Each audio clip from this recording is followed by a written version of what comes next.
Deep in the quiet woods of Bear Brook State Park, Allenstown, New Hampshire, two rusty 55-gallon metal drums sat forgotten for years. One tipped over in 1985, the other discovered 15 years later in 2000. Inside, the skeletal remains of 4 human beings, a woman and 3 young girls, all brutally murdered with blunt force trauma to the head, all dumped like trash between the late 1970s and early 1980s. For decades, they had no names. No families came forward. No one knew who did it. This became one of America's most haunting cold cases, the Bear Brook Murders, or the Allenstown Four. But the killer? A master of disguise who changed identities like most people change shirts. A man police now call the chameleon killer. In 2025, after nearly 40 years, the final victim's name was revealed. All 4 finally have their names back.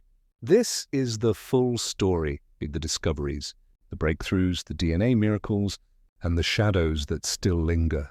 November 10, 1985, a chilly fall day in Bear Brook State Park.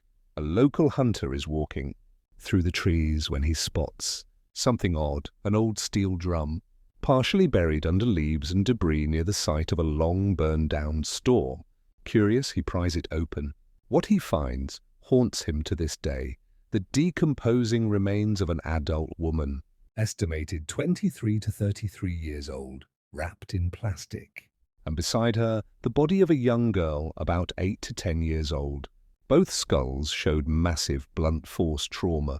This was no accident. This was murder. New Hampshire State Police arrive. The area is sealed. Autopsies confirm homicide.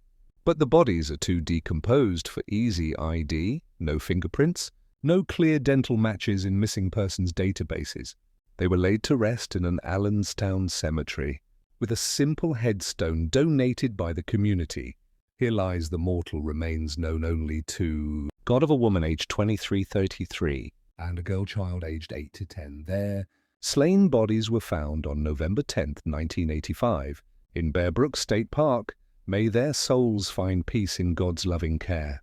Investigators suspected a serial killer, but no solid leads. The case goes cold for 15 long years. May 9, 2000, another hunter, just 300 feet from the first discovery site, spots a second 55-gallon drum half buried in the underbrush. Inside, 2 more sets of remains, a girl at about 9 to 10 years old, and a toddler estimated 2 to 4 years old.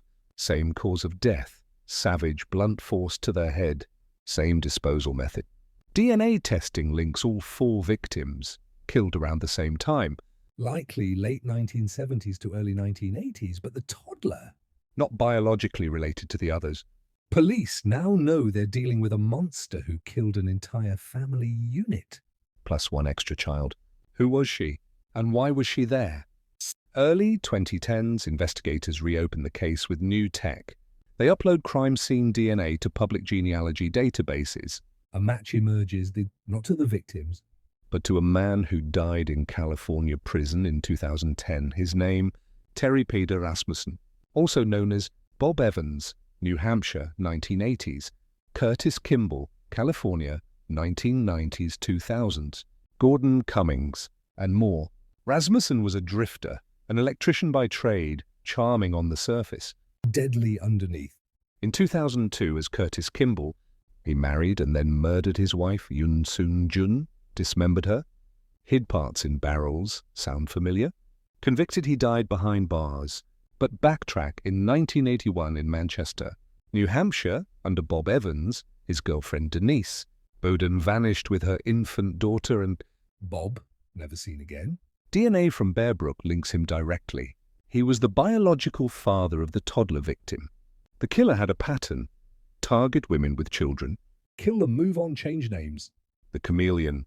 June 2019, a massive breakthrough using investigative genetic genealogy, the same method that caught the Golden State Killer.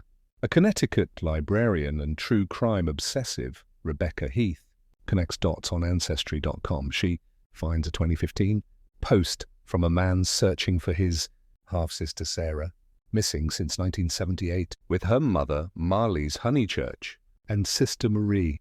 DNA confirms The adult woman, Marlise Elizabeth Honeychurch, 24-25, last seen California, November 1978. Older girl, Marie Elizabeth Vaughan, 7-9. Younger girl, Sarah Lynn McWaters, 11. Wait, age estimates adjusted. Actually, the 9, 10, and 2. No, Marie, Hampshire 9, Sarah 11 in some reports. But timeline fits. 1978 disappearance. Marlise introduced her new boyfriend, Terry Rasmussen, to family in California. Then they all vanished. He likely killed them soon after. Transported bodies cross-country to New Hampshire, where he lived briefly, and dumped them in Bear Brook. But the toddler, the middle child, remained nameless. She was Rasmussen's biological daughter. But who was her mother? And why was she killed too? September 2025, 40 years after the first barrels surfaced in Bear Brook State Park, 25 years after the second, a case that haunted New Hampshire and the nation for decades finally closes one chapter, but opens another. In early 2024, the New Hampshire Cold Case Unit partnered with the DNA Doe Project. Together they embarked on an exhaustive genetic genealogy investigation, building a family tree spanning over 25,000 individuals, tracing lineages back to ancestors born in the 1780s. Hundreds, even thousands of research hours later, the maternal line led to a name long vanished from records, Pepper Reed, born 1952 in Texas. Last seen by family around Christmas 1975, pregnant, planning to move to California with her boyfriend. She disappeared from public life in the late 1970s. Then came the breakthrough, a 1976 birth certificate from Orange County, California. Rhea Rasmussen. Father, Terry Rasmussen. Mother, Pepper Reed. DNA, confirmed September 5th, 2025, sealed it.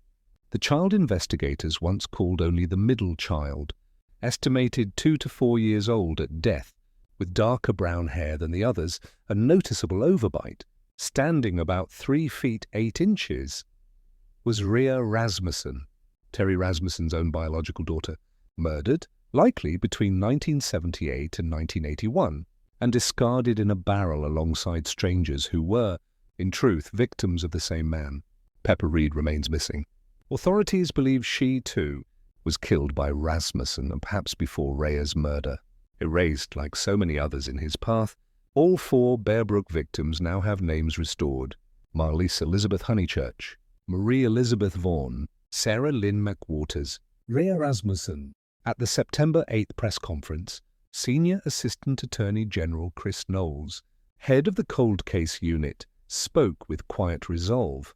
Rhea was just a child when she was murdered. She deserved to be known, and today we return her name to her.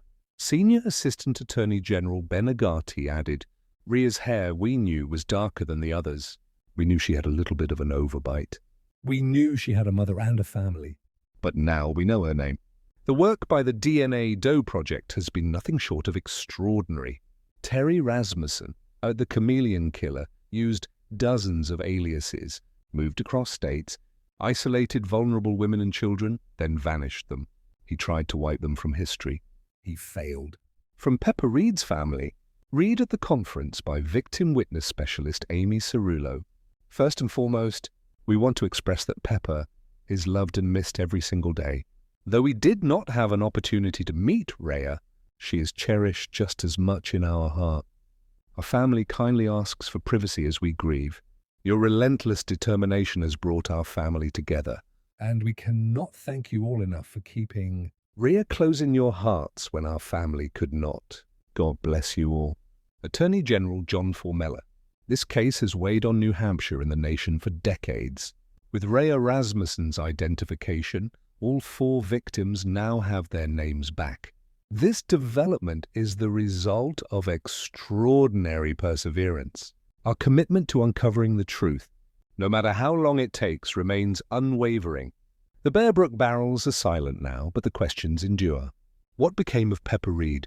What other victims lie along Rasmussen's trail from 1974 to 1985 through California, Arizona, Texas, Oregon, Virginia, New Hampshire?